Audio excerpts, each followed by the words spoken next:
Dixie, take me back to the reason that you were sentenced to 12 years in prison. Attempted murder, hijacking, and IRA membership. Yeah. Tell me about that. Well, the thing about that is it's very little to remember because we didn't recognise the courts.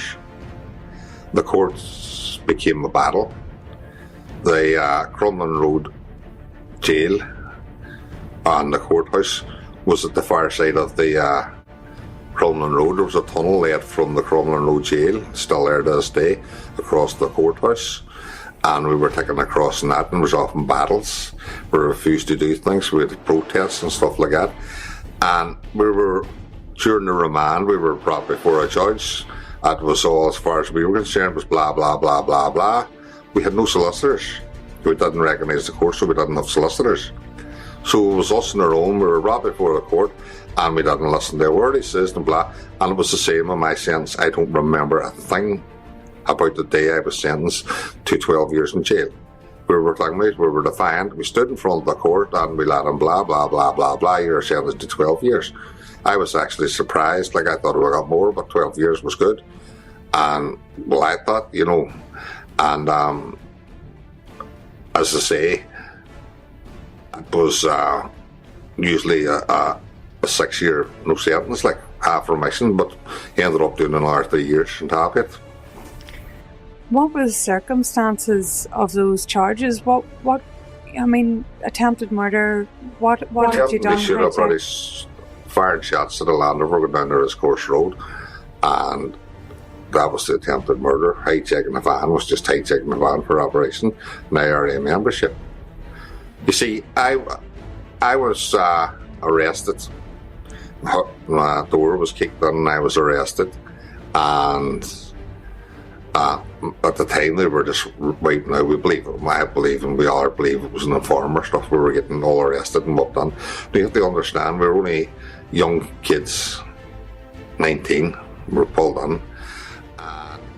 At that time, we had the Castlereagh and the Strand Road Barracks and the beatings and stuff like that. They call it the conveyor belt. And I was brought in, and over the weekend, I didn't say one word. I had my depths, I got my depths out. We were taking a case recently, and the barrister says, you sat for 3 whole days and you did not say a word, you didn't give your name, he says nothing, and it's all down there. And the next thing on the Monday, you sign a statement. You don't give it, and you sign a statement, and then they ask you, and then you say you're saying nothing more, and you refuse to me. So, for no reason, you're not speaking to these guys for 3 days. And then for no reason after 3 days, you decide, oh, all right, I'm going to sign a statement. That doesn't make sense. Of course they give you a beating. Of course they get hammered. You know what I mean? And that's what happened. I had a ball patch on the side of my head where they dragged me along the floor. Back then was quite long hair. I had bruises on my chest where apparently I shouldn't have had bruises. Where it was punched, was held upside down, spread eagled. I was interrogated over the course by 6 branch men, or CID men, who took it in turns of 2 each at a time. When 2 was finished, they went on. That's the way it was done. They were there until they broke you. And I signed a statement that I didn't incriminate anybody else. It was just me. And after I signed it, they started asking about ours, and I says, no, I'm not saying nothing more, that's it. Why did you sign the statement? Obviously there was evidence against you that you... No, there was no evidence. It was my own admission. Why did you do that for? Because, as it says, I got a beating for over 3 days non-stop by 6 different and groups of 2. No break. They were taking the breaks from the hidings. I wasn't getting the breaks. They were. And of course, there's a lot of men broke on the system. And when I say broke, I just admitted to these 3 things. I've done a lot more things, but I admitted these 3 things. And were you the gunman in this incident? Yes. You were the gunman? Yes. When did you first hold a gun? Well, when we were taking the training camps in Donegal, we were given arm lights and shorts and stuff like that, and told they fired targets up in the mountains and away in the middle of nowhere. It was like an adventure. Do you know what I mean? We we were living out, camping out in the mountains at night and stuff like this, by a fire and stuff like that, or else when we were taken to Balmakin, would have been like a cottage. I remember sitting in a cottage somewhere, I don't know where it is, but I heard the waves outside. We were taken in the dark of night, some wee cottage, and it was beside the sea, the Atlantic Ocean, so you could hear the waves crashing up against the store, and we were up in an attic roof space and learning how to make bombs and stuff like that. But as I say, the best part was when you were learning the shit. I remember being at the base of Muckish Mountain and firing under the mountain. That mountain is probably robbed with bullets from IRA camps. You know, Muckish, the bottom of it, you know. I remember Muckish, and I remember another camp in the mountains around Lettermackerward. I remember that there, and going up on the mountains. We thought we were a flying column. We all these, know what I mean? Up on the mountains, and you lived up in the mist, and you had to learn.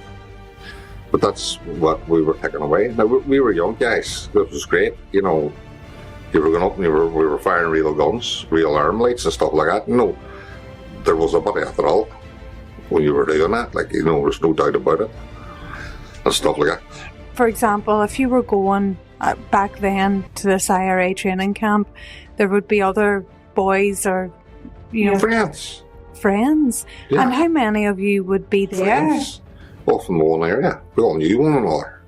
We're all friends. We all went to discos together. You know, we all stood around street corners together. You know, we're still friends, a lot of us. As I say, the guy was in the car. Me and Sa. You know, because he was done time for it. The guy was in the car with young Michael Meenan, like when he was killed. He's been my friend since back then, my best friend. Since back then, you know. And all the other guys on here, you know. We were all, from when we were kids, we were friends. We're still friends. You know what I mean? We've lost a lot of friends along the way who died, but we've lost a lot of friends who took the wrong path, as we believe.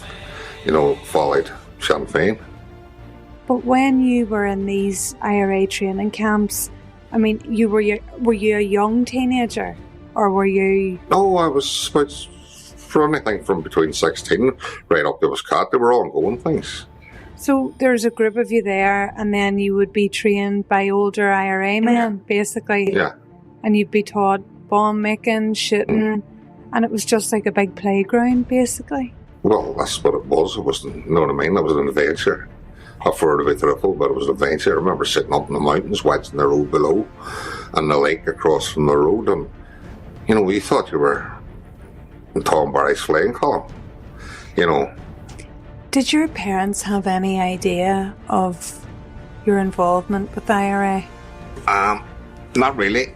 My father, my father, I remember one time going down the Risk Course Road in the back of a ferret.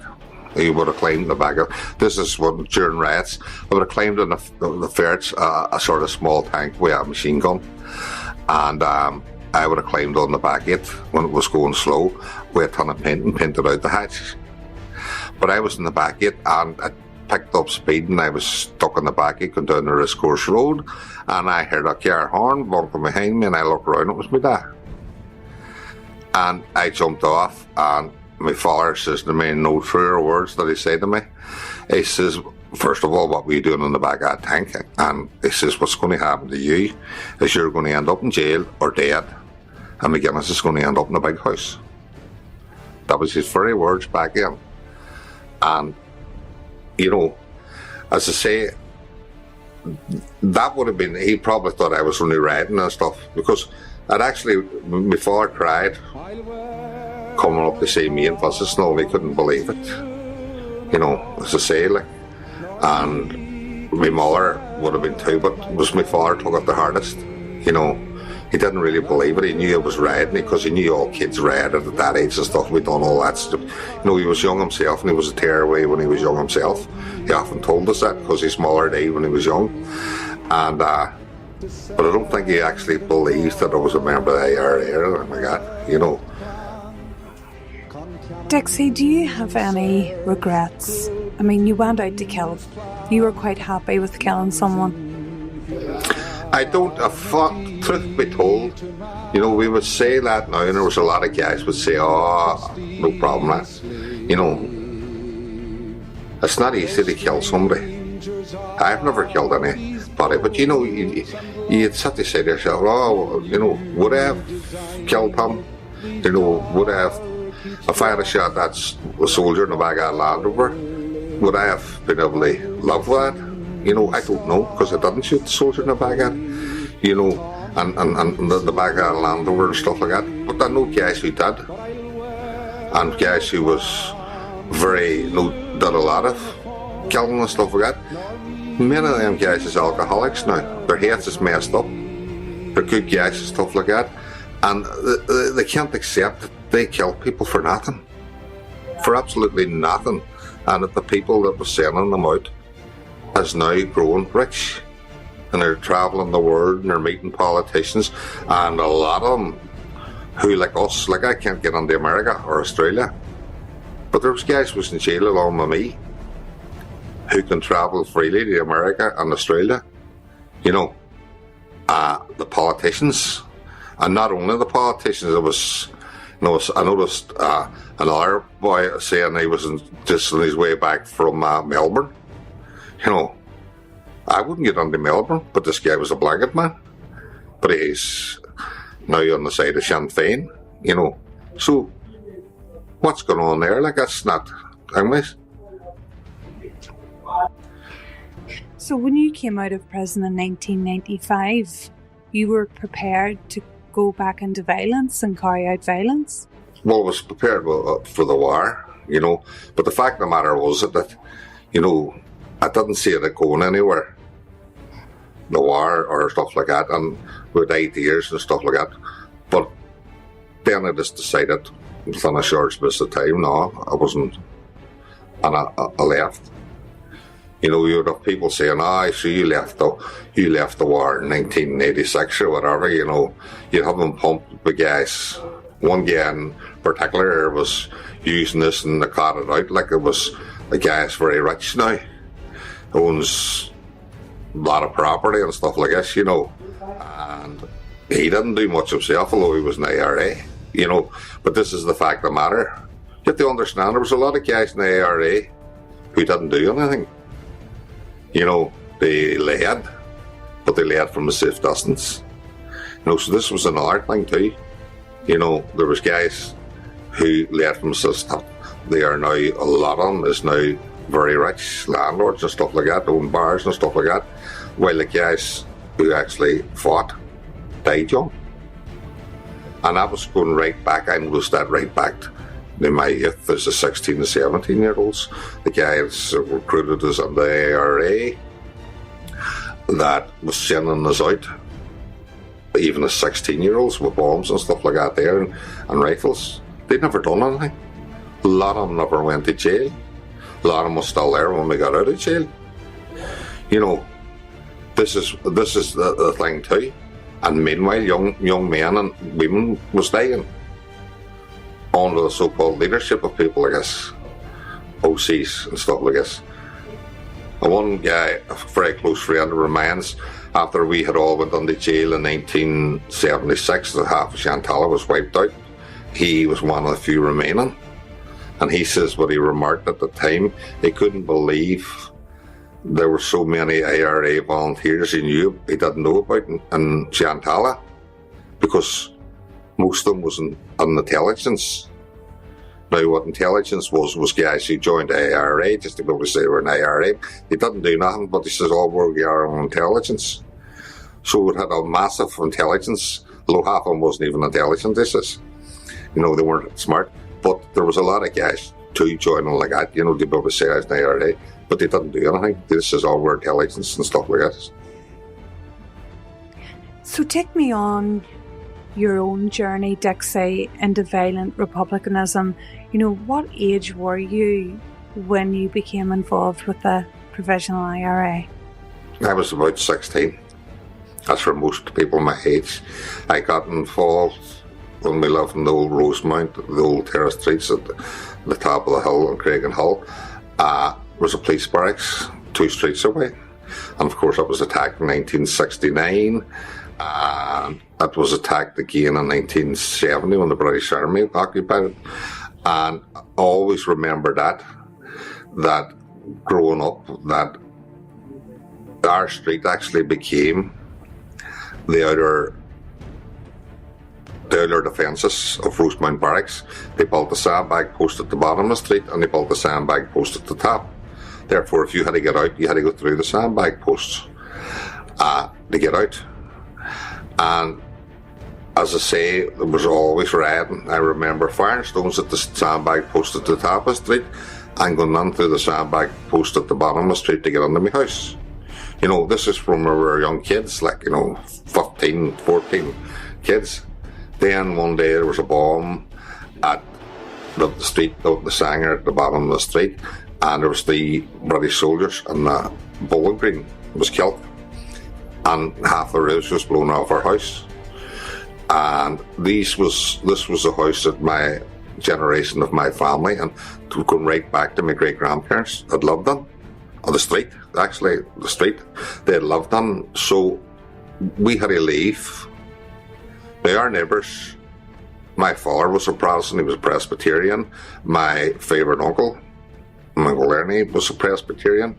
And my grandfather, of course, he was a Presbyterian. I was born in England. My mother went to England in the 50s with my father. I've never thought about it, but I always believed that it's because my granny, her mother, didn't want her marrying a Protestant, so they cleared off to England. And my mother would never admit it, but that's what I've been told, that, and then she came back and we lived with my grandma, my father's father. They came back to Derry, and because I was named after him, Tom, that we were very close. And my grandfather was wounded in World War I in France, and I was, that's the first death I remember in my life, and I still remember my granddad dying this day. But as I say, our neighbours was half and half. They were Protestants, Catholics. We played football. We part were Protestants. We went out to walks in the field because you had nothing else to do then. That's why there was very few fat people back then. We walked miles and miles to the fields out to Greening and stuff like that. And it was all, I remember one day going out to Greening and a police car pulled up. It was a whole crowd, it must have been about 20. And the policeman looked out, "Now you see, man," and he says, "Where are you going, son?" And he says, "I'm going up to Greening there." But this was this young lad was a "Now you see, man, son." This was back in the 60s. The Protestants and Catholics, we played football together, we grew up, we were very close. And that all ended in 1969.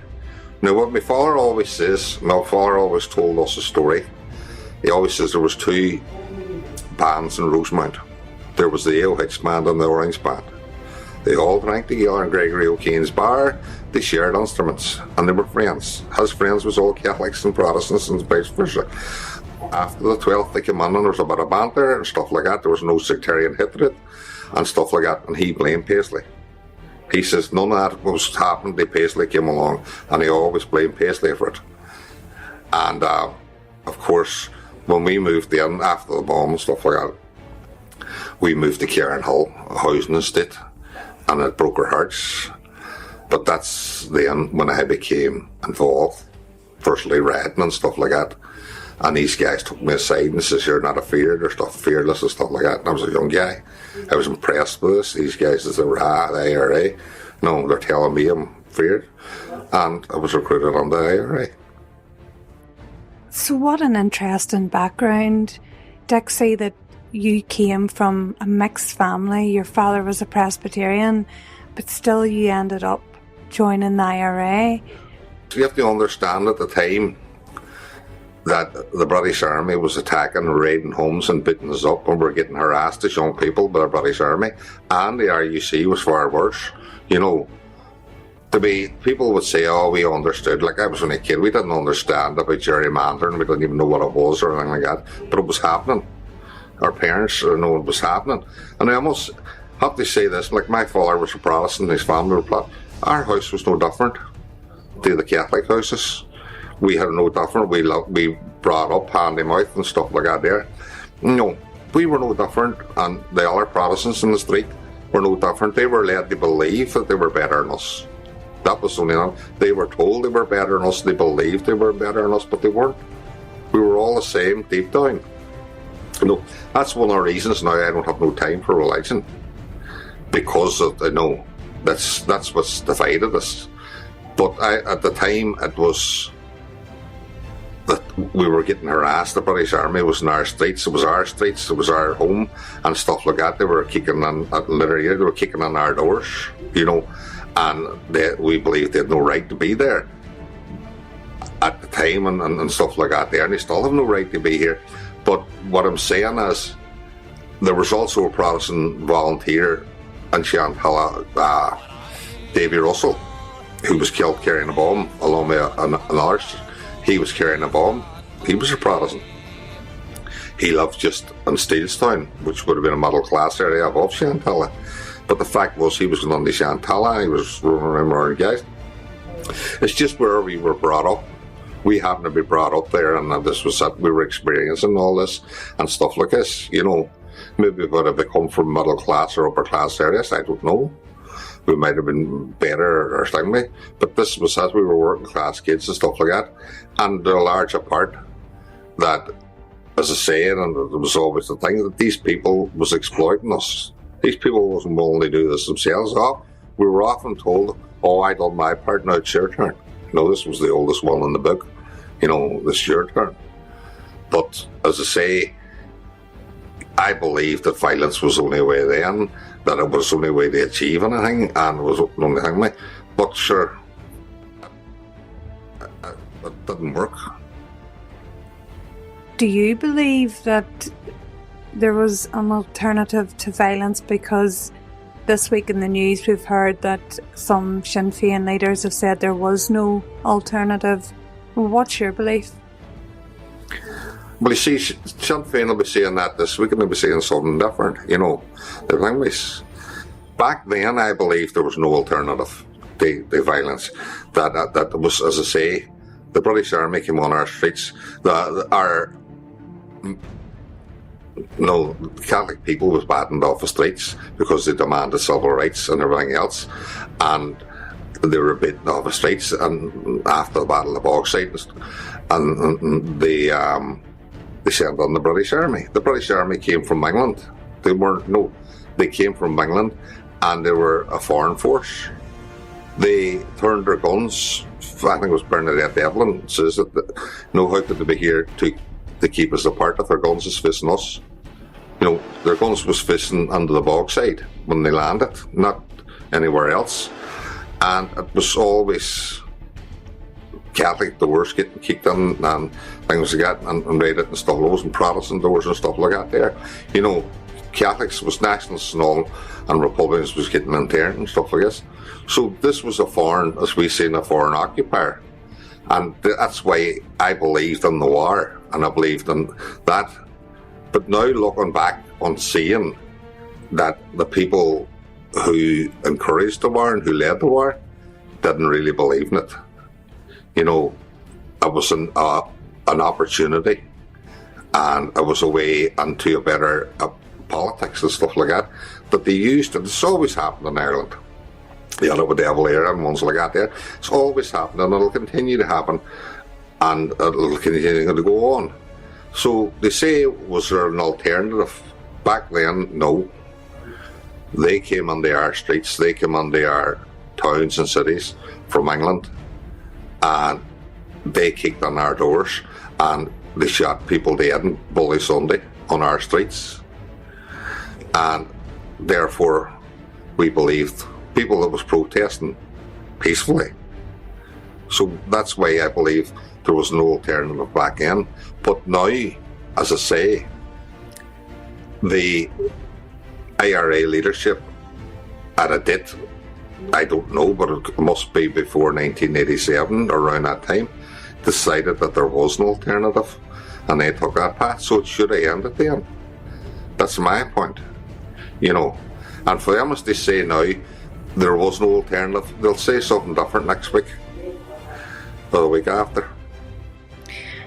So Dixie, you became involved with the IRA as a teenager. When did you carry out your first operation or job or whatever you want to call it? What was the first thing that you were asked to do officially by the IRA? Well, we started out keeping watch. We called it stagging. You stand on the street corner, you stand on an alleyway or stuff like that at different points in the housing estate. You watch for an army foot patrol coming. Well, IRA volunteers would have been out operating or ready to sniper attack or bomb or something like that. That was one of the first, these were the first things you done, scouting. No scouting away and watching for the army, and you blew a whistle if you seen them and running and stuff like that. There was one of the first. But the first thing that I remember was going to, I suppose it was childhood, but getting sent down with incendiary devices to burn the bus depot, burn all the buses. We were young kids then, 16-year-olds. We were sent down to burn a bus depot, So you were sent with bombs? Yeah, incendiary devices. And did you have no fear? No, you don't have fear at that age. This was the thing. You think you're indestructible at that age. You don't realise. Now if I thought my son was doing that, I'd be terrified. I would. You'd be terrified. You do a lot of mad things, but when you're that age, you do crazy things. Like I remember walking along steel girders on the building site. They were building a factory, and I was walking along the steel girders. I wouldn't even climb that half of things. You don't think you're going to die. You don't believe you're going to die at that age. You believe you're going to struggle. And it was the same when we were in the IRA. We didn't, and we were running around with rifles and as I say, shorts and carrying bombs and stuff like that. You don't think that you're going to, even though you see young guys, which happened, getting blown up and stuff, you don't think it's going to happen to you. And your friend did die whilst transporting a bomb? Bare meaning, yes. Another friend of mine was actually, he was 17, he was driving the car. He was behind the steering wheel when the bomb went off. I remember this group, he done time for it, so he served time for it, so it's not telling anything. But at school, he was behind the steering wheel, it went off, there was a flash, and he came around and he seen the flashing blue lights and stuff in the distance, and he looked behind him, and the back of the car was a tangled mess of metal. He got his way out of the car, and he actually walked past the army, and all was coming up with him. He calmly walked past them, half his face hanging off, and he was taken over the border. He was 17, and I remember that night as well. It was around Halloween. It was dark when Jerry Craig and Davy Russell died. It was a beautiful, fantastic summer's day. They actually showed me the photographs of their body in the barracks, a headline under the car and all. There was actually a child in the pram. It was nearby. It was a miracle that it wasn't killed. But these things stick with you, and when you go on and then you see other young people, like Bronco Bradley was shot in the back with the British Army. He was in the blanket and they got out and back the IRA. And you look back and you see many people young that died along the way, and here I am now telling my story. I'm 65. I made it this far. These guys some of them didn't get out of their 20s, under their 20s. You referenced the group there, Dixie, and for anyone who's listening or watching, particularly if you're watching, we are in the Ex-Prisoners Outreach Programme Centre, which is in William Street in Derry. In the background there we have a replica, if you want to describe it there, Dixie. And this centre, I've been in it a few times speaking to different prisoners and yourself, and I noticed that a lot of people, tourists particularly, come in here, and there is a lot of Republican regalia, things from the prisons, and there is ex-prisoners here to talk to. I know I'm kind of jumping forward, but we're talking about the centre. You talked a lot about trauma there that maybe didn't seem like trauma when you were a teenager. You know, when you're sitting here talking to other prisoners, are you realising that you are suffering trauma in any way? Well, for a long time after I got out, 19, I didn't really suffer from trauma. I took a bit of getting used to the crossing the streets and crowds of people, but eventually I got used to it. But I didn't suffer for a long while. Do you still consider yourself a Republican? I'll be buried Republican. The day I die, I'll be a Republican. I believe I've no Republican, although I don't believe that armed struggle or any sort of way will achieve anything now, especially with technology and all that they have now. It's impossible. But even back there, when we seen how strong the ARA was, how big it was with the memberships, even in Derry and stuff like that. But at the end of the day, what we are now realising was that the ARA was heavily infiltrated with informers. We know that now and stuff like that.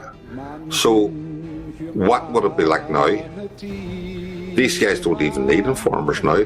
They can sit miles away and listen to you talking, and they can turn off the TV, and unbeknown to you, they can tune it down the TV. So you're not going to defeat that there, these guys. But I'm a Republican, I'll always want a united Ireland and a better life and stuff like that. I didn't waste half of my life, but I don't believe that an armed struggle or anything else is ever going to achieve it. Never. Do you believe that there'll ever be a united Ireland? Oh, I believe there will. I believe more so now because of Brexit. I believe Brexit's brought us closer to united Ireland than Sinn Féin ever has. And strangely enough, Sinn Féin strongly opposed in recent years because of funding. You know, they always opposed the EU, but when they realised they were going to lose their funding, they supported it. But the fact of the matter is, and we're seeing it with the protocol and stuff like this, and the Brexit is going to bring us closer to united Ireland simply because of the fact that business interests, and we're seeing it despite what the unions are saying, that there's been a lot of increases in profit and north-south and stuff like this and everything else because of Brexit. And I believe it's at the same time that the British no longer wants the shackle of the North around their necks. And I've seen a recent survey where I think it was 47% of people in England says that the UK should be broken up. And it's, you know, I think it's in the near future that this is going to happen, that is going to be broken up.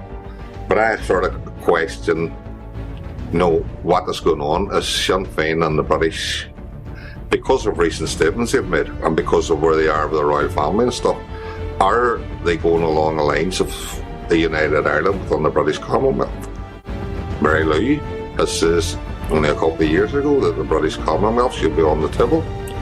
Chris Donnelly has said that the Republicans have often spoke about joining the British family. And don't forget, Alex Maskey is the president of the Stormont Commonwealth Committee, as was Mitchell McLaughlin. You know, that was a long time ago. So I believe that all this falling over things, I believe this is where this could be leading, that a united Ireland within the British Commonwealth.